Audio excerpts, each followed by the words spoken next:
Hey y'all, and welcome to Stoop Talk Artist Takes, a podcast centered on art, being an active community, and sharing resources through lived experience.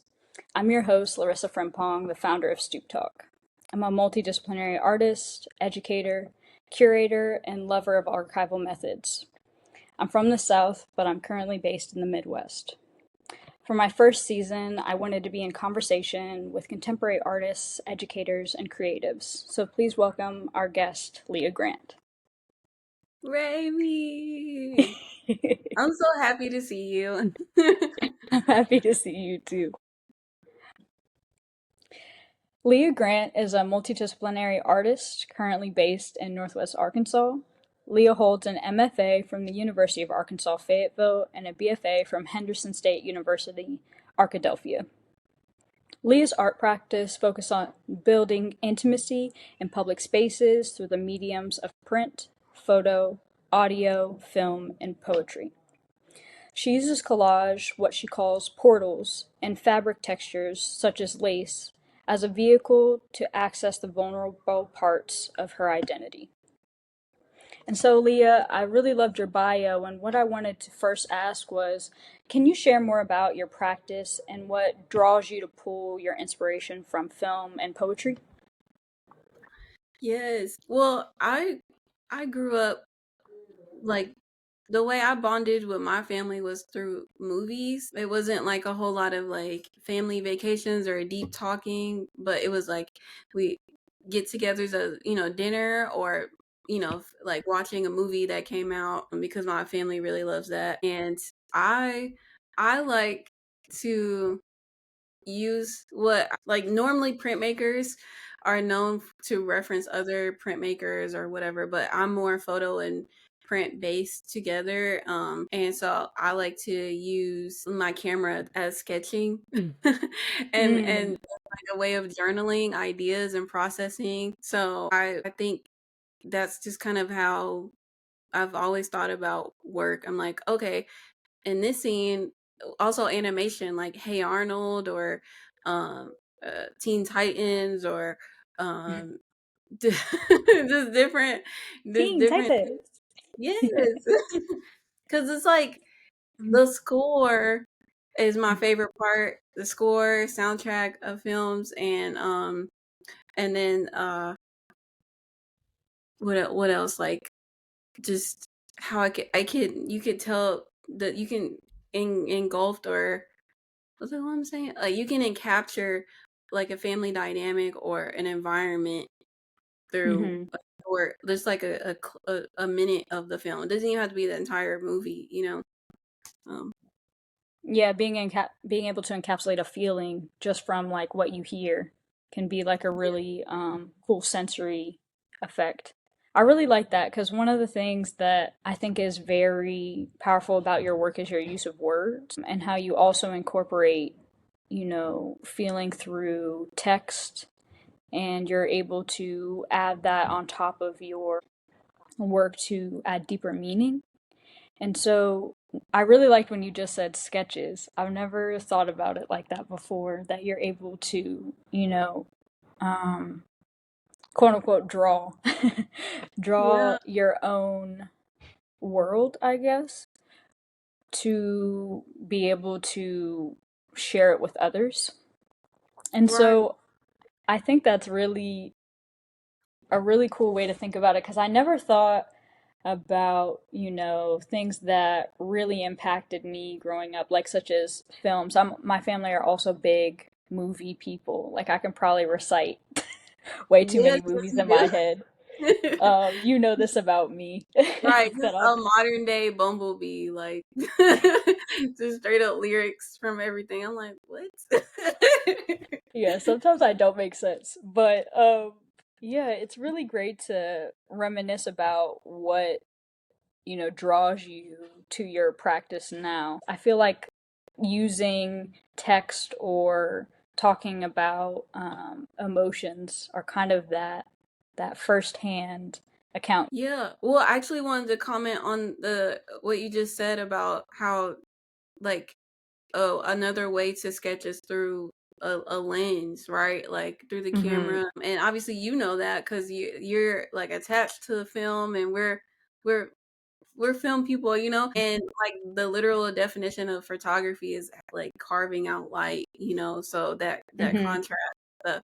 And I think there's so many different conversations between print and photo or an illustration, like like throughout Mm. history, people think about like, okay, what is a painting, what is a sculpture, what is a drawing, kind of thing. And I feel like print and photo does that really well, to where it's like, oh, okay, I could make this relief on an intaglio or something, or I could etch something, or I could develop something in a dark room. And it's just like a constant pull and tug.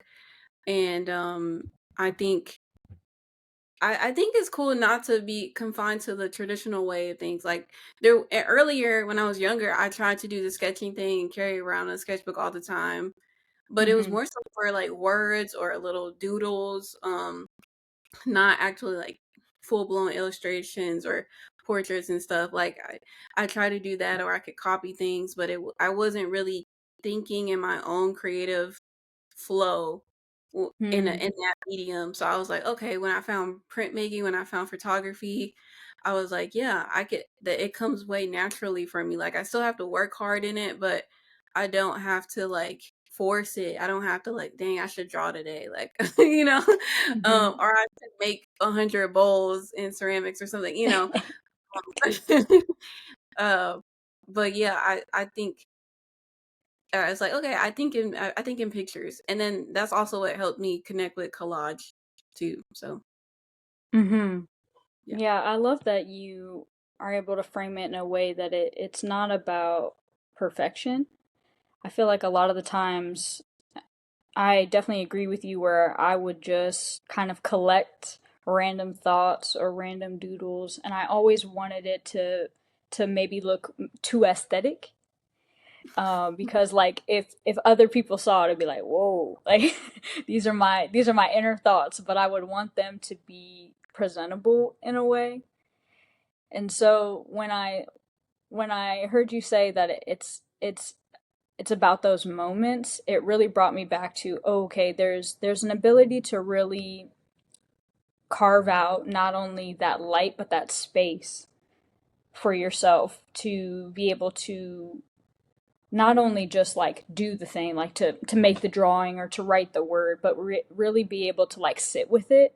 And I think that's something I love about your practice is that you sit with things for a while.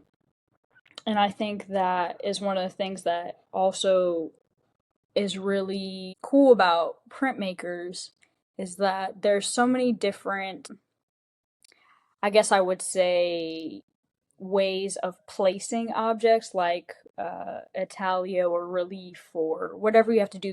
There's steps that you have to take in the process to be able to get that, I guess, final thing. You right, have to place the paper, you have to make sure the roller is there, you have to, even for collage, you have to, cut out all the pieces, place them on your board or whatever fabric that you want, and make sure that it's expressing what you want it to express. And so I really yeah. like that about art in general, and how you were just sharing that. It's just making me think a lot more. You always make me think. Here you go. You're making me think.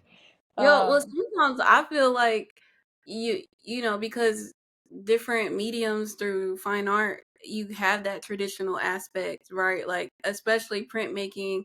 I approach it through photography, but most printmakers draw their things. Like they're not mhm, referencing a photo all the time. So like I more so gravitate to screen printing and risograph things. Or mhm, just like print media, ephemera kind of stuff. But when I was doing like intaglio or copper plate stuff, I still used my camera to come up with the composition, and I traced the images I would take, and I would have an idea and I would take that and then I would do it because I'm like, okay, I know how to build an idea through that way versus like just the paper and the pen was kind of intimidating for me. And mhm, I was grateful that it was like space for me to approach it like that, because printmaking is very, you have to be a drawer, you have to be an illustrator pretty much, and I'm not that, like Hmm. the person or that artist. Yeah, I definitely have to agree. I'm intimidated by the medium because I always thought you had to, be the best drawer on the planet, had to know anatomy or come out with some type of uber skill that I personally don't have either. Like I didn't come into my art background with drawing in mind. And so I think that's a really interesting way because when we think about art, a lot of the time it is pretty traditional. Like people think you have to come into a creative practice doing one or the other, and you have to be a master of it. And so when it comes to your printmaking practice, do you feel that it was really one of those steps that you were considering printmaking to be the path for you since you got your degree in it? Did you think that printmaking was supposed to be the medium for you, or did you automatically know that you wanted to branch out into other mediums? Yeah, I didn't know what printmaking was. I didn't know what that was. I just knew I wanted to make things and I needed to figure out how to do it. Like I think the mediums or the type of art I wanted to make when I was younger, it was films, it was clothing, it was acting, it was dance. And so it was like a combination of things, poetry, and it kind of developed over time. Like I found out more about things like when I was in undergrad, I wanted to learn how to edit videos, but we didn't really have an area of focus for that then, like I mean now video editing it's so it's expanded. But Mm, yeah, like I was curious about animation. I wanted to create whatever what I saw on the screen, like in films or in shows. Like that's what I wanted to create. I wanted to do art to become better at it for myself and for the sake of art and not necessarily like the things that we have to participate in as professionals, like mm-hmm, applying for awards or shows and stuff like that. And I had to learn how to take up space in that way and why those things are important and how it could help me achieve those goals. But yeah, I guess I wanted to be more media based than like tactile studio fine art, but I my mm-hmm, opportunities were with fine art at the time. So I'm still like I guess I'm still trying to achieve those goals of like film and performing poetry and all that stuff more. Luckily I've mm-hmm, been able to do that up here, but yeah, I still feel like you sometimes you have to start with what's available and then you get move up. mm-hmm. Yeah, it's a really powerful thing to know as an artist that like mimicry is one of the best ways that you learn. There's so many I guess the idea of schooling is like we're just copying the greats, We're focused on a lot of the academic side to become one of the masters, but sometimes art isn't viewed as just an expressive outlet, I think. It's not really all that talked about it being, more just, like you said, making art for art's sake. It's more about making art for a product or a Right. customer or for, shows or making it so it has to be seen. And I think that it's also something to be said about your work as well as on a personal note. I feel like there's so much of your work that will never reach the light of day, and that's because it's for you. Like a lot of the practice that you or I make is it's not meant for everybody. Sometimes the art is just meant to be made so we can get something off our chest. Right. And Right. so Yes. um, and so I guess one of the things that I think is powerful is the term identity in your work and vulnerability at the same time. Um, it was it important for you to make your work about your identity and this intimacy, or was it more you just made the work and then afterwards you realized it had some of those common themes? I think Yeah. I think the word that I connected with the most in as an undergrad student was the word vulnerability. And then as Mm, I practiced, like, expanded and moved on, like, and I got into grad school, then I kind of got the language from different people, like professors or mentors or whatever, and like, oh, okay, you're talking about identity or you're talking about existentialism or something like that. Um, yeah, mm-hmm, so like in the beginning, I just knew that I wanted to be more vulnerable because I was experiencing things where I wasn't allowed to be like that. So I didn't, mm, it wasn't really well written at the time, but I knew that's like, that was the goal. Like the stuff that you know me today from being a peer or whatever, I was already starting that like in undergrad too. It's just it wasn't as developed, and mm-hmm. I didn't really talk about it or process it as well as I am able to now. Yeah. No. Oh, also like I didn't know about like the school I came from. We didn't really have a super academic environment where people are quoting feminist writers and stuff like that. And because Mm, when I moved up here, professors automatically expected me to know like Audre Lorde and bell hooks and all this stuff. And as a black woman, I didn't.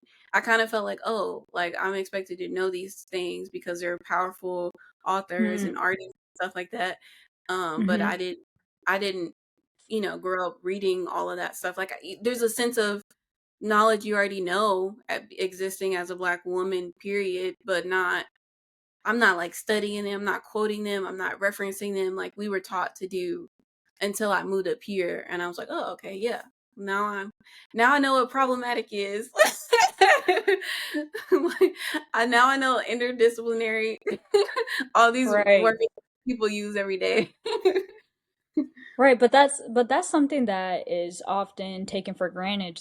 Language is, I mean to say, because there's so many things when it comes to academic or institutional art making that there's a lot of expectations of when you come into undergrad or grad school that you're supposed to already have that carved out niche for yourself. You're supposed to be 100% an artist. There's not always a space for interpretation, learning, discovery.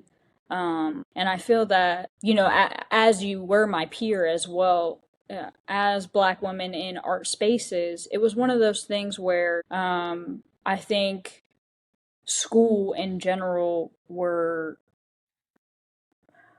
I think that there were times where our art was deemed as the token. It was supposed to be like representative for everybody. Everybody was supposed to be able to understand it.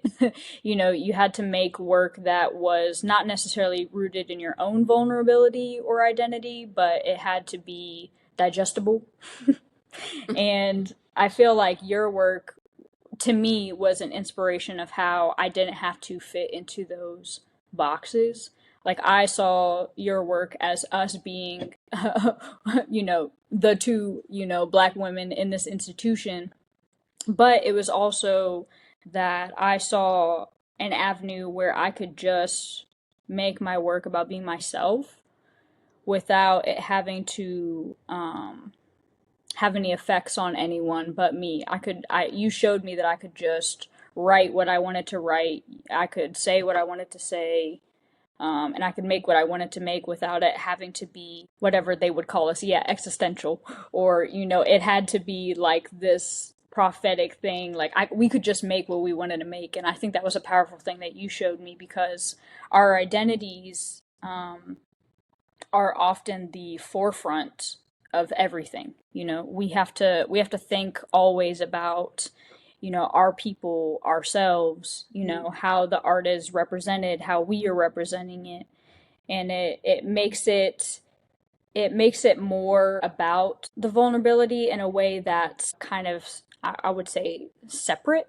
Like we have to think about the vulnerability only in small terms. Like we can't be super vulnerable enough to always make something for ourselves, but we have to produce that product again, or we have to really think about Are our peers going to get it? Are we going to pass candidacy? Are our professors going to get it? There's levels of vulnerability that we couldn't really tap into, but I feel like your work pushed those boundaries, especially within the community. Like when I moved to Arkansas, you had showed me that there was community out there that I didn't think there would be in Fayetteville. And so that was like really powerful. So yeah, I think one of the things I really want to know is, would you be able to describe your practice in one word? Yes. I was thinking about I was, hmm. And I would have to say if I only had to use one word, it would be reflection. That's a Okay. word that has been with me since I knew what I wanted to make, in undergrad. A Hmm. lot of the themes I think back sometimes, or I look back on something and I'm like, oh wow, I was doing this all along. Like I was like I'm accomplishing the things I want to say or what I want to make. And I think just me as a person too, I'm usually reflecting myself. People say I ask like a lot of questions or good questions or whatever. So I think that that takes a reflective presence or energy. Yeah, I would say that. Reflection. I'm going to Yeah. reflect on that for a moment. I'm gonna Oh, ponder. pause. Um, yeah, I think that's a powerful word because when we really take time to understand what we're doing as artists, there's not often that space to do that, I feel like. Or there's not enough maybe acknowledgement to the fact that there needs to be internal work that needs to be done as artists. Because I feel like a lot of the time we're very maybe public facing, I would say, and there's a lot of um, there's a lot of ways in which we really truly impact the people that are around us, and our work does that um, as Yes. well.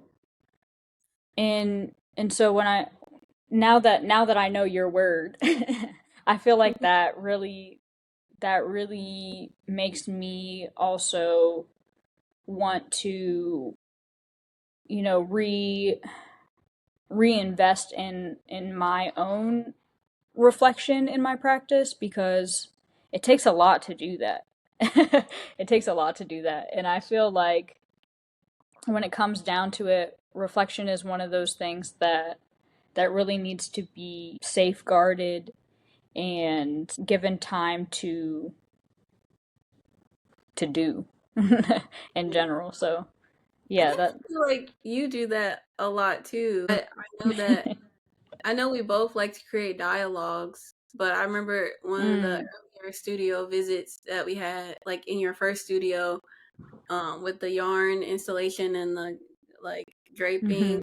I was like, a big part of the work is like the conversations you have with people and the reflections and how things affect or respond to each other. So I I definitely see a lot of common, you know, traits or threads.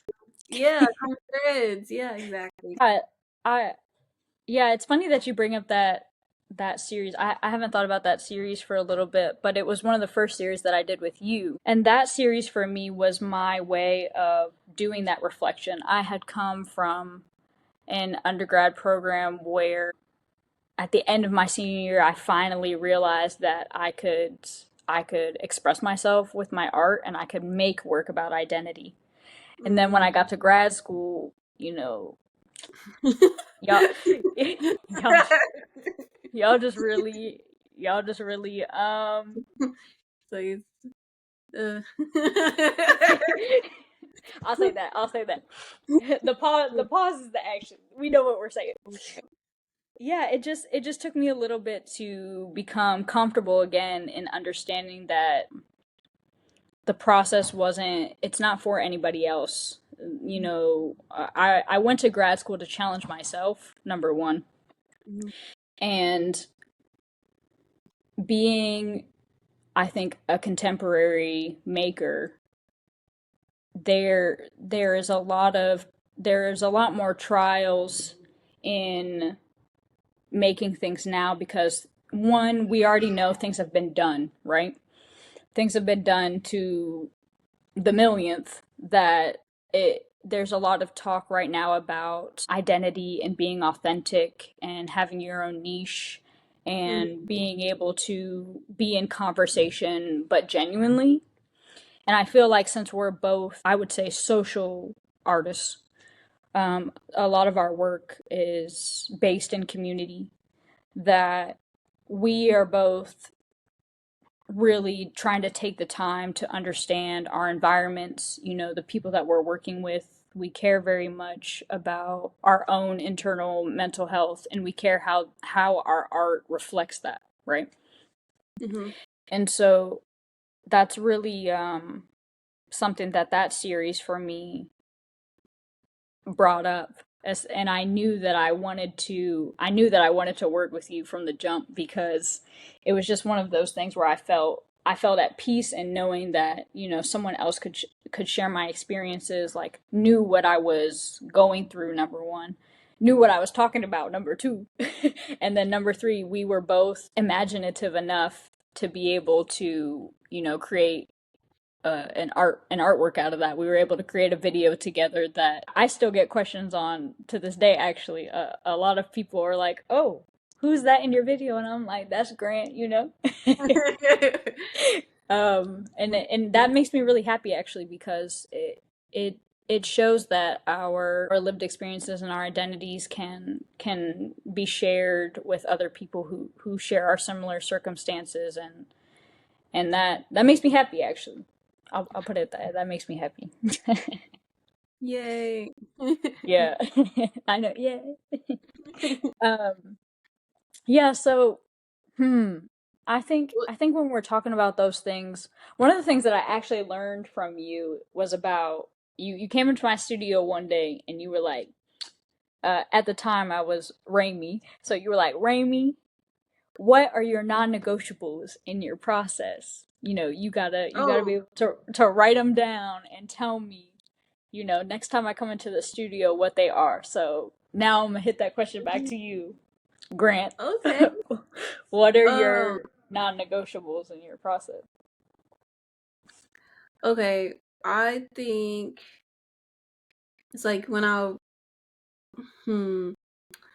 I feel like one is honesty. Like I'm not gonna. Sorry if I fumble a bit because I kind of space out sometimes. That's I okay. I don't believe in compromising my voice or my Hmm. truth, like of myself or my work. And I think where I'm at now in life, I stand firm with my boundaries a lot more now. I had somebody say like a couple years ago, like Leah's really good at setting boundaries, and I never looked at it That's the truth. like from a Hmm. different perspective because I feel like I have to, in your when you're in your brain, it's like, oh, I have to speak up, or I have to take up space, or I have to do this, and then like my Hmm. older version of myself, I don't feel like I was as good as doing it, but Hmm. when you have different people from other parts of your or stages of your life, then you hear that type of feedback. Like somebody from high school even said it, and I was like, oh wow, like to y'all, I'm good at this thing, but in my head, I'll be struggling. Like, oh, I need to speak up. I need to say this bothered me, or I need to say this made me really feel loved or seen, or Hmm. so professional artists, I think I've had to like, no, I want the work to look like this, or I want it to feel like this. I don't want to be censored. So that's one. And then I think another point, trying to think. I need my Blues Clues chair. I'm just kidding. I'm just kidding. Me and Remy Frimpong are so goofy. She's a Yeah. goofball. That's what you are. Goofball. I No, think but another I think while you think about that, I'm just gonna add honesty and boundaries are are rare. I feel like when it comes to artists, I feel like there's so many terms maybe that we think about ourselves with, but it's hard to be honest enough not only with yourself but also with the work, because I feel like the work is your it becomes your outward shell that is shown to the audience or your community or whoever sees your work, and that's a good thing to think about. I think especially now is making honest work. I think that it's a few and far between, especially with us being so in touch with the art world. Is like I feel like it's rare to see like honest, truly honest work, unless it's among like your peers as artists. You know what is truly honest if you're surrounded by specific individuals all the time. Right. And and and boundaries, yeah. Grant acts like she don't got boundaries, but she puts them firm. She puts her foot down with boundaries. You're very good at them, even though inwardly it may not seem like it. But yeah, I learned a lot in grad school, especially around critiques or around just coming up with ideas of work. Leah, I feel like you really showed me that I needed to just take the time to realize that not everybody is gonna like my mess. And so yeah, don't curse on the internet, but Right, right. I forgot we're a mixed company. Nah. yeah, not everybody's gonna like your mess. So I feel like that's an important thing to set firm, and the boundaries I feel like are not negative. I feel like boundaries get a negative connotation, I guess, because boundaries seem like such strict things or strict rules, but boundaries can really help you open up to realize like what you need to do in your practice. Like boundaries for me can look like non-negotiables. Like they can just look like my boundary of I gotta have at least 5 hours in the studio. That's a boundary. Like people can't interrupt me during that time. Good night. You know what I'm saying? Or I needed to at least check in with like you or other people in our community. Like those are boundaries that can be firmly set that are really good boundaries. And I like that. So yeah, what's your number three? I'm curious. My second one. Oh I yeah. didn't say. Oh yeah, yeah. I think my second one is basically to think big or dream big. I actually have the shirt on. Dream big. Show off Um, your shirt. hey, no, I'm just kidding. But because as an artist, like people will try to make you pick one thing, and I just can't do it. Like, I it may sound Mhm. like obnoxious to some people or too much, but I will literally say photo, print, audio, writing, collage, video Mhm. or whatever. And it's not every single medium. There's so many other mediums out there, but these are the ones that I gravitate toward to. And when I list them, people will be like, "Oh, well, what's your favorite?" And I'm like, "All of them." And they're like, Mhm. "Oh, you only have one, or you can't." I'm sure, like you can't, can't. It's like they're thinking I can't juggle them or maintain it, and I do think you have different Mm. priorities throughout your career because things aren't linear and project you Mhm. can't do every single thing at the literally at the same time. But I don't think that I put one down and not and leave out the other. I think about them at the same time, and also because I have big dreams, I don't want to limit myself with Mhm. what is available to me right now, like what resources I have access to or what I don't have access to. And I can give myself permission.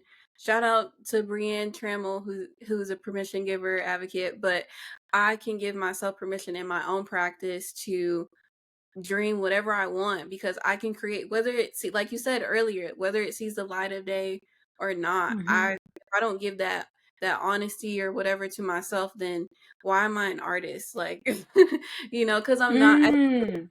like I'm not only making to see it out in the world, I'm making because I want it to get it out my head. And maybe that's in a Mhm. maybe that's in a camera or um a Stoop Talk, workshop or whatever it is, like I don't want to limit myself because sometimes honestly like I'm like, oh, does art matter? Does art still matter in times of Mm-hmm. things, in times where it doesn't make sense, in times where we feel like we should be prioritizing other things, or but if I can keep that space, and I'm like, okay, I can dream big.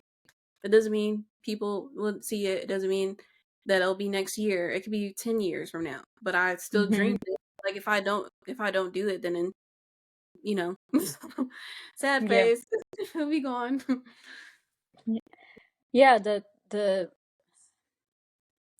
I think a lot of time, one, to go back to your point about having to be singular, is that art is not a one-off thing. There's always a title of, even sometimes I have struggle with coining myself as an artist. Like, I juggle back and forth between a practitioner, a facilitator, an artist, a maker, a thinker, Curator. you curate. There's so many things that we do, that we are, that it's annoying to put it into, that box of Mm, singularity. right. I loved one of the things. This is a flashback for me and Leah, but one of the things that you said to me a long time ago was about plurality. I remember you just bringing that up from something that you read somewhere, and it had stuck with me a long time because it was one of those things where I was like, since when could I be multiple, or be more expansive than just, one thing? And dreaming big is a part of that. It's one of those things where you really just have to continue to be imaginative and think outside the box every single day, and just, yeah, me. I'm a writer, so I got too many notes and too many books and too many highlighted things. So there's so many, just thoughts that if I didn't jot them down, they would never see the light of day. There's so many things that I want to create that are still in my stack of notes that are just theories, but I still dreamed them, right? Like they still came out of my head onto a paper, and one day I might use them. I might, maybe not, but I might use them. But it's just one of those powerful things that you just have to do it sometimes. You just have to take that chance and just get it, yeah. Just think big and dream big. Yeah. Hmm. Why you make me think on this interview? I'm supposed to be interviewing you. Mm. Hmm. Yeah, yeah. I'm trying to figure out what my third one was. I kind of forgot. I know the first one was not centering myself. Mm-hmm. Um, and then dream big, second one, and then I guess the third one would be being honest. Yeah. Mm-hmm. 'Cause that was kind of like a 2-in-1. Yeah. So just being honest. So Yeah, I like that. I think. you ask good questions. Got me thinking. Yeah, I think a lot of the time when we really sit down too, I think this is what it's also about, right, Leah, is just being in conversation, because a lot of the times we're just able to inspire each other, or just be able to make ourselves think a little deeper about something that we didn't really think was at the forefront of our brain, and then it becomes a conversation, right? Like you said earlier, it makes us create dialogue, and that's what I like about that's what I like about our conversations, is Yeah. we just yap for too long, and then we start interviewing each other, and then then it Right. becomes a new art project. I feel like our interactions kind of resemble skits, like comedic skits sometimes. But Yeah, because we just, I think we have our own little banter that is playful, but then also kind of like, what'd you say? Like, what? Oh, I okay. did. I do agree with that, because because a lot of the time, I think that's what's just so joyous about being in conversation with you. Is just like, it's just things that feel like they're just meant to be. I'm just meant to be how I am right now. It's just the most honest when I'm in conversation with people like you to just get it to just be you. I don't even know how to describe it. It's just the simple fact of like I could just be myself. And yeah, so thinking about, just being honest, hmm are there films or audio or other artists that you find inspiration from that you would say, drive you to also think more about your creative practice in those ways? I mean, we have to give an honorable mention to the film Sinners. I don't know if you've seen it yet. I Agree. Yes. Agree. Um, that's the most recent. It's been the last 2.5 weeks. Everybody's on it. That's the most recent one. That film, we could have a whole nother episode on that one, but Different episode, different episode. Hold on. yes. That's a deep dive. Hold on. Yes. I mean, as you know, I listen to scores Mm. like it's regular, it's normal, or It random is. sounds like from cell phones or something. Anyway, but because I remember one day we was driving and he was like, "Leah, is this from Wes Anderson movie?" I was like, "Yes." Like, not It's having just even. one of those things. We could be driving.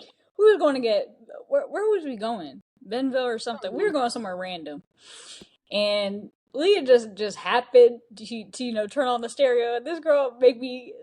I'm thinking in colors. Like she had me in a Wes Anderson film. I feel like I'm riding a bicycle next to the ocean. She's like, "Is that she the had, song from TikTok?"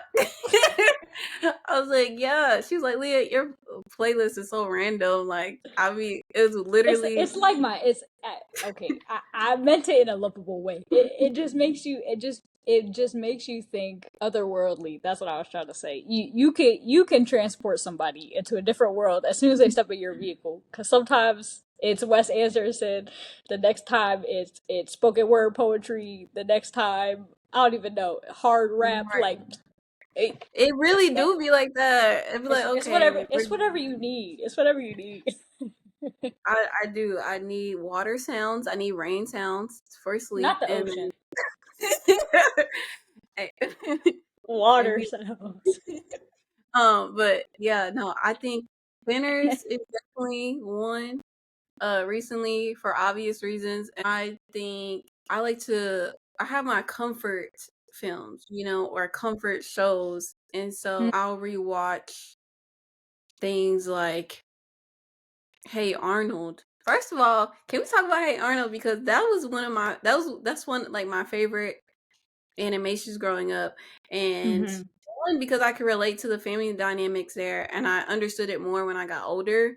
As why I was so drawn to it, Mm-hmm. and how you're staying with other family members that aren't your actual parents, and I'm like, oh, I can relate to that. Like, boom, Mm-hmm. or it's actually pretty deep and heavy. Helga's family situation with her people, but the soundtrack is just straight up jazz, bro. Like It the is. sound, and I was like, wow, that's I don't It's know. soulful.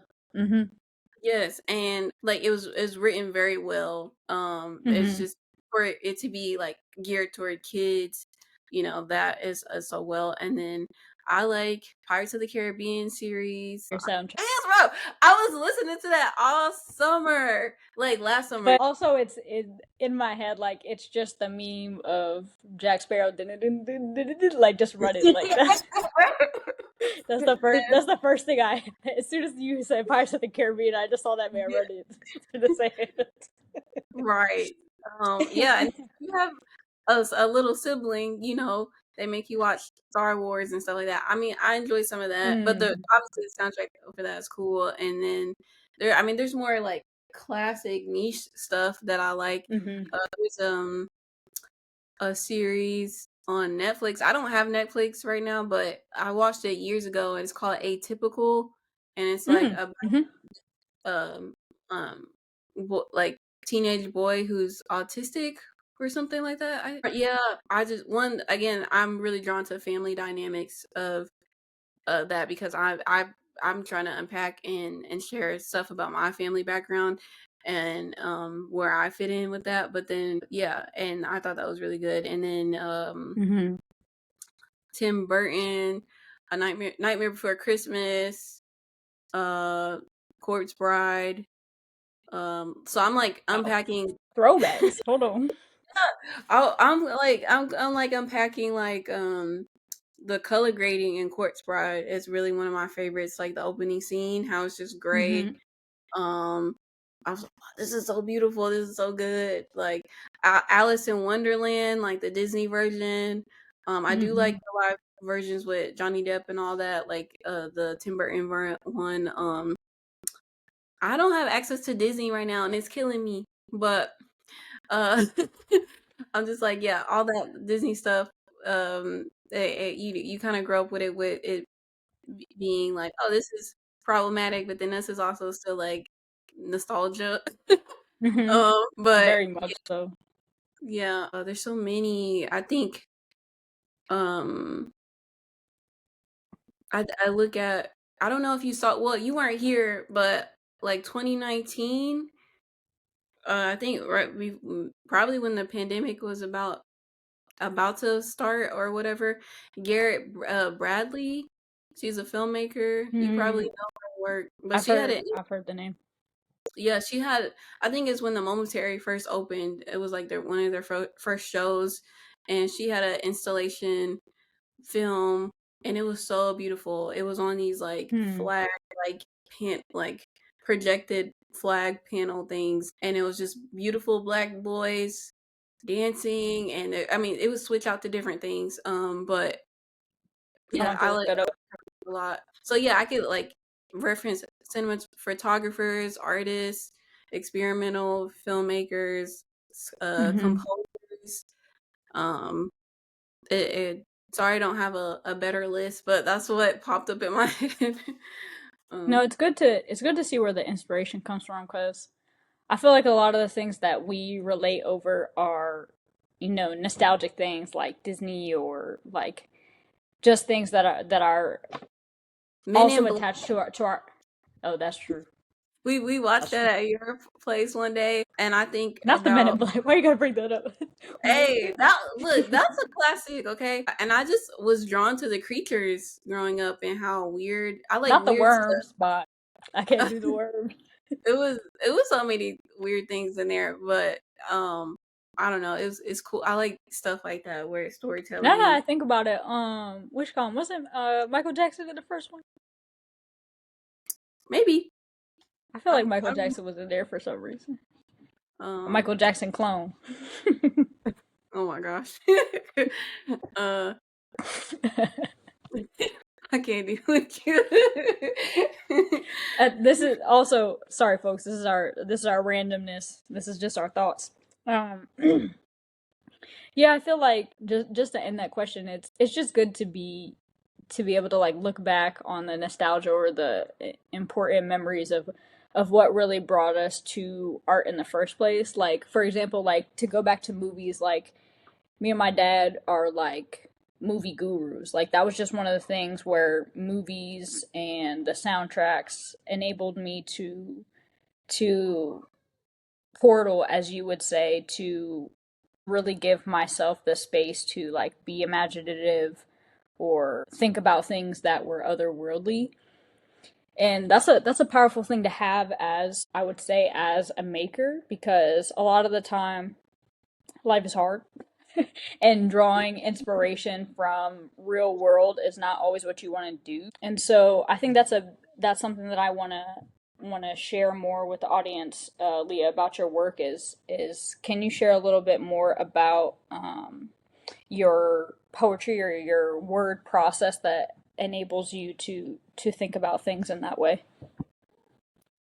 like otherworldly. I feel like a lot of your a lot of your poetry has maybe not allegory but like metaphors. You're able to use yourself um as more of a way to be expressive in a way of like calling yourself a cloud or a flower, or being able to use objects as a way to kind of like share your emotions or share yourself a little more through your art process. I think Hmm. I feel like I need to. I try to. Okay, this is how it is for me in writing. I think I try to stay honest to how I write because I'm not traditionally like when most people, and I think it has to do with culture. So maybe like I think in Black culture, my access or introduction to poetry was spoken word and free verse. Poetry is connected to hip hop for me and obviously culturally for us. But I think in the academic space it's the traditional way of writing. And some of that is cool and I would it's necessary and both our cultures participate in that type of writing too. But I think I never had the the sonnet or the couplet type of training. So I try to stay like, oh, if I just have one line, then that's all I have, if I have short poems, then that's okay. And so I like to have that shortness, but the impact. So it's like, like you feel it when you're reading it or when I'm performing it. And so I have poems for the page and I have poems for the stage, so I Oh, a bar. What the heck? just kidding. Girl, don't gas me. uh, for the mic, as you will. But and yeah, and I just try to like. I also sometimes like going back to earlier, like feeling having that I don't want to say guilt, but you in that thought in the back of your head where you're like, oh, I need to draw and write every day. I don't. I'm sometimes I'll have seasons where I'm like, okay, I need to intentionally do this. But Hmm. then there's times where I'm like, okay, I don't need to write a poem today. If I don't have anything to say, um, Hmm. because sometimes people will ask me like, oh, are you gonna do another poem? Are you gonna perform here or have another open mic event? And I'm like, uh, not right now. I'm mostly in my head. I like to perform when I have something to say. I heard Hmm. some like a really dope artist say that like you shouldn't be on stage if you don't have anything to say. So, and then sometimes uh like sometimes you depending on what type of poem it is, like maybe it's only you share it that one time or at least two or three times, and I don't want to like wear it out because not every work deserves to be in that space, you know maybe it's not safe for me to share that poem in that space. Maybe they won't get it, or maybe I'm okay with people not getting it. I need to get it out for me, and that's what I like about open mics. But I think for the stuff I've written so far, when I was younger, I used to write about my relationship with God, because that's where I was at. And then now that I'm older, I do how family generational trauma affects me, um, and mental health or just my womanhood. Yeah, so it's not super extensive or formal or complicated. I want to create vulnerability to talk about things that I've had to suppress, like through Hmm. religious upbringing or there's certain ways we have to represent ourselves as a Black family or a Black culture. So I'm like, oh, well, I'm a person and I don't want to be quiet about things all the time. For sure. Yeah, and I think that's something that needs to be said is that sometimes you just have to get it out, right? It's Mhm. just it's not always about it's not always about getting up and performing. I feel like a lot of the time with black artists in general, there's an aspect of performance that is always there because of an expectation that you need to um essentially, talk or act or create something for other black folks instead of just being uniquely yourself and black at the same time.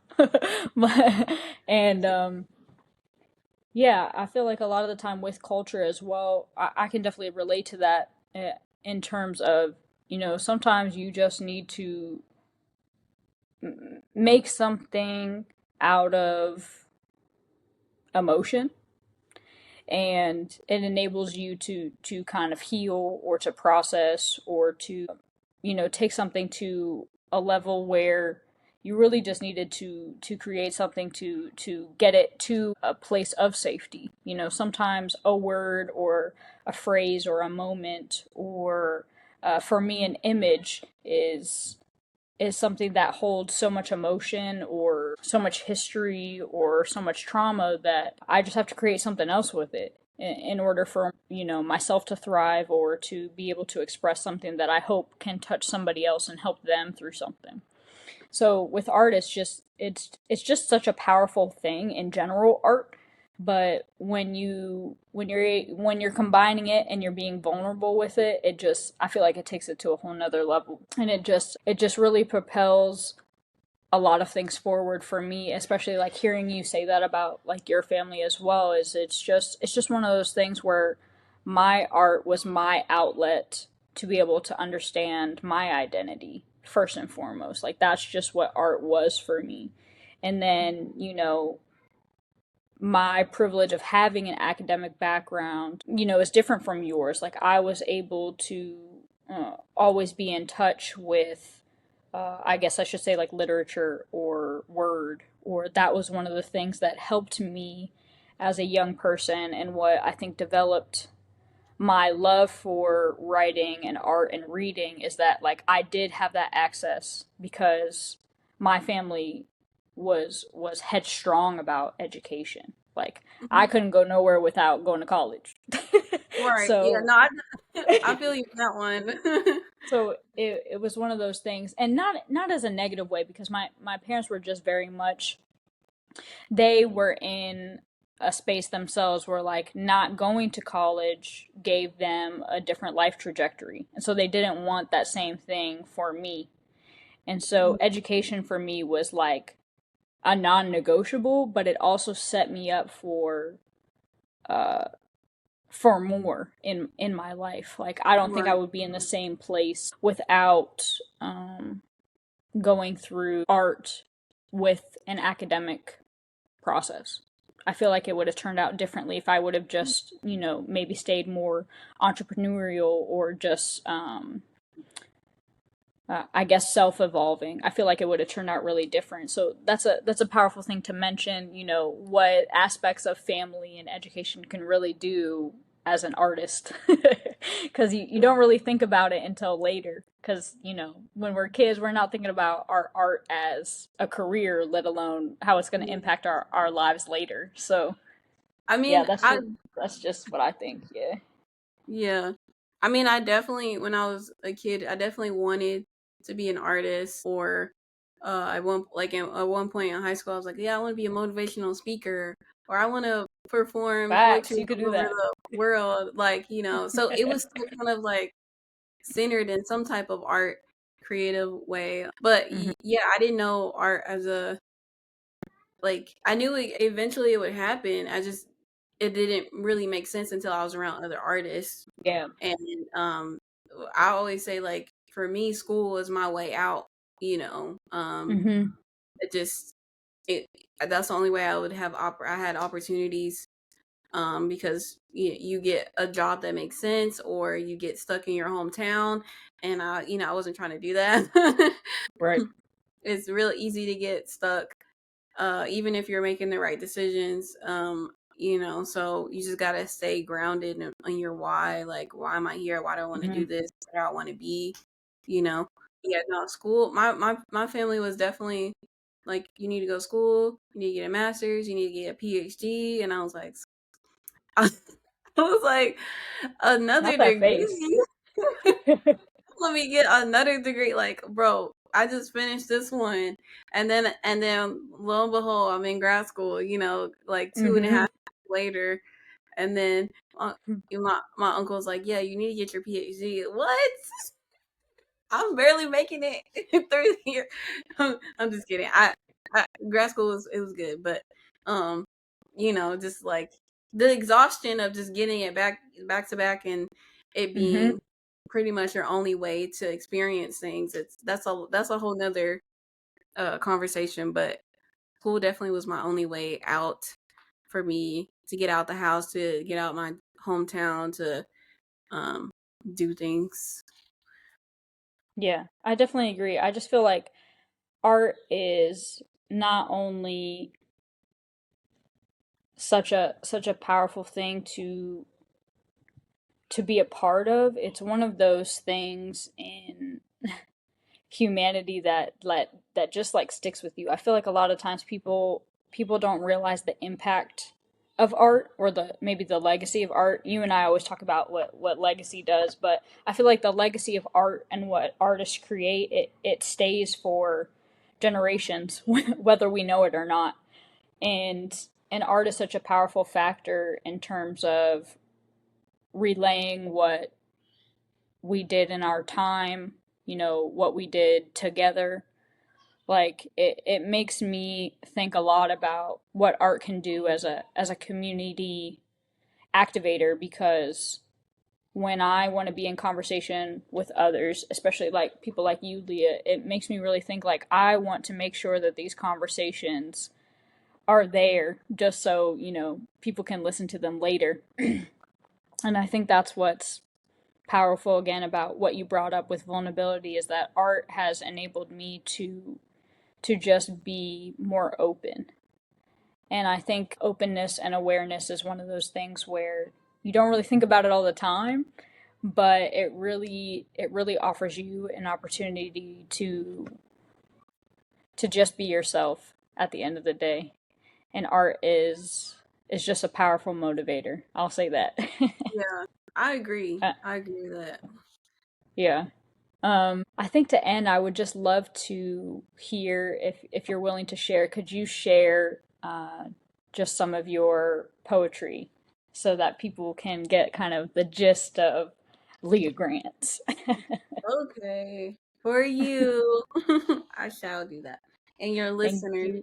you, thank you, thank you. Let's see, which one? Which one?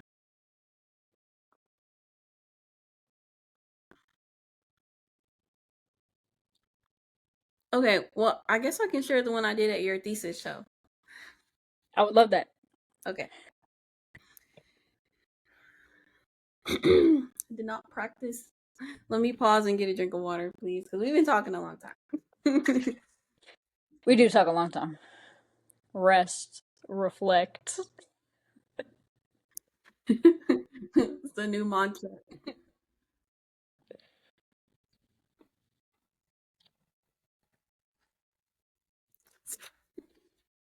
I knew you were gonna do that.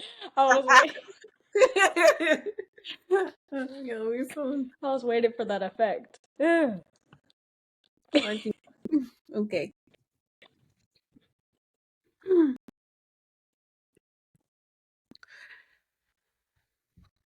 I almost dropped it.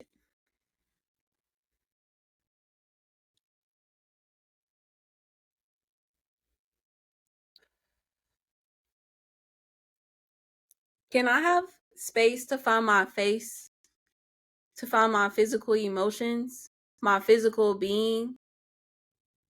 I thought my sadness was prettier. Turns out that was false. Letting go of the sad stare that's been engraved into my muscle memory. It's time my face of worry be on its way. I haven't yet let go of fill in the blank,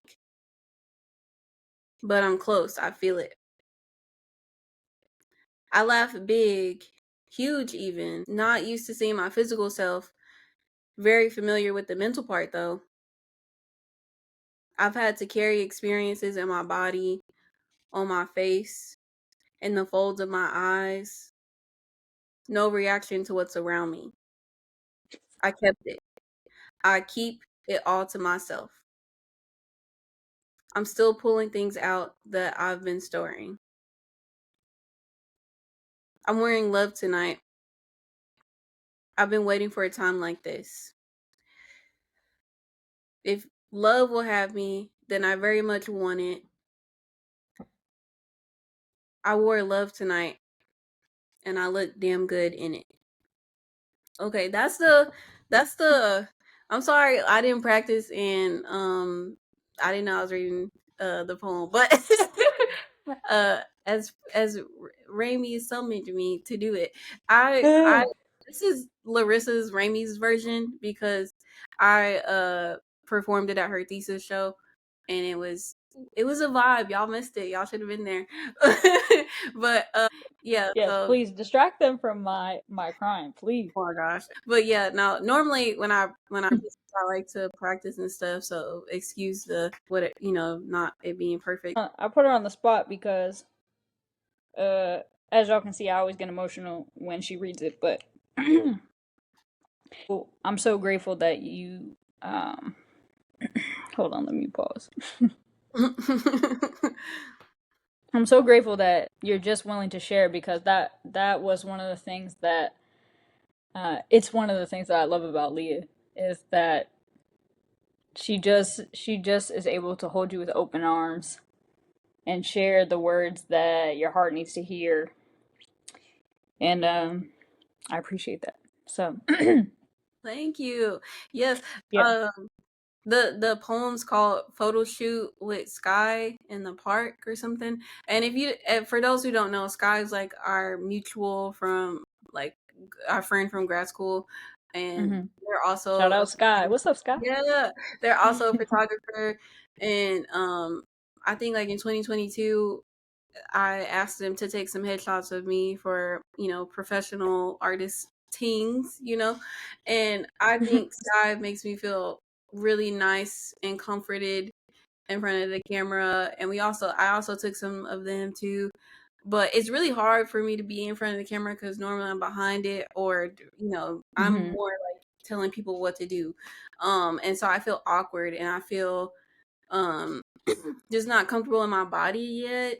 Like there's some things I feel okay with, and then there's other things where it's like I know it's probably coming through on the camera, or it's just my thoughts, overcoming me. But then I look at the work, and Sky did amazing, obviously, and they came out great. And I'm like, oh, like look at that. I also think it's like an honor to be photographed by somebody or documented, and Larissa does that well. Like I think you have to kind of have um be paired with the right photographer. Not every photographer is going to do it, like, going to capture you in a way that you want to be represented. And so Hmm. I put like the I'm wearing love tonight lines at the end, and if you'll have me, then I very much want it, because that small section is really about Larissa and our friendship, and the work, the collection that she made for her thesis, and how she likes to, you know be discreet with her love through her clothing and photographing people and just being around them, and also like just how much we've grown as through our friendship. And I thought it was cool. And I was like, okay, there's like photo installations, there's clothes, there's publications all in the space. It was really nice. It was beautiful. We had a dance component, a piece outside, and yeah, I was like, okay, well, this is like I don't have to be wearing certain things to be around Larissa, and she still sees the beauty in me, and still still sees my worth and what I'm, like I may not be fancy, or I may not have all my money goes to my art. So that's why I have one pair of jeans. But my art look good Facts. though. Like, like my art looks like this. I look like this, so my art can look like that. But Larissa Another makes me bar. What the heck? Anything? I was like, Larissa makes me feel like I'm my art, and Sky does too. So I think I appreciate you for including me in that big body of work, and yeah, make me feel all the things, even though I'm not where I want to be yet. So You always show me love. Thank you. Um, y'all, this is. I'm gonna get emotional, but this is what I love about being in conversation with the people that hold me up for real, because Leah is one of those artists that I'm just really proud to know and be in friendship with because you really just inspire me to continue making the art that I want to make, and and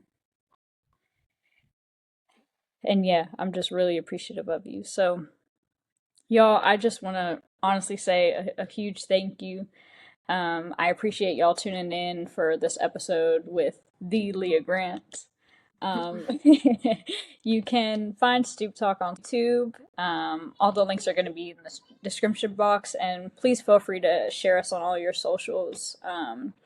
And if y'all could really just show us some love by following and liking and commenting, I just really want to shout out all of the artists on each episode to make sure that you all can see their work. And if you're local, please check them out in person.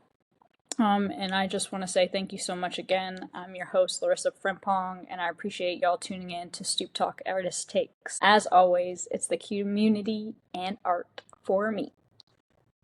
You dig? You dig?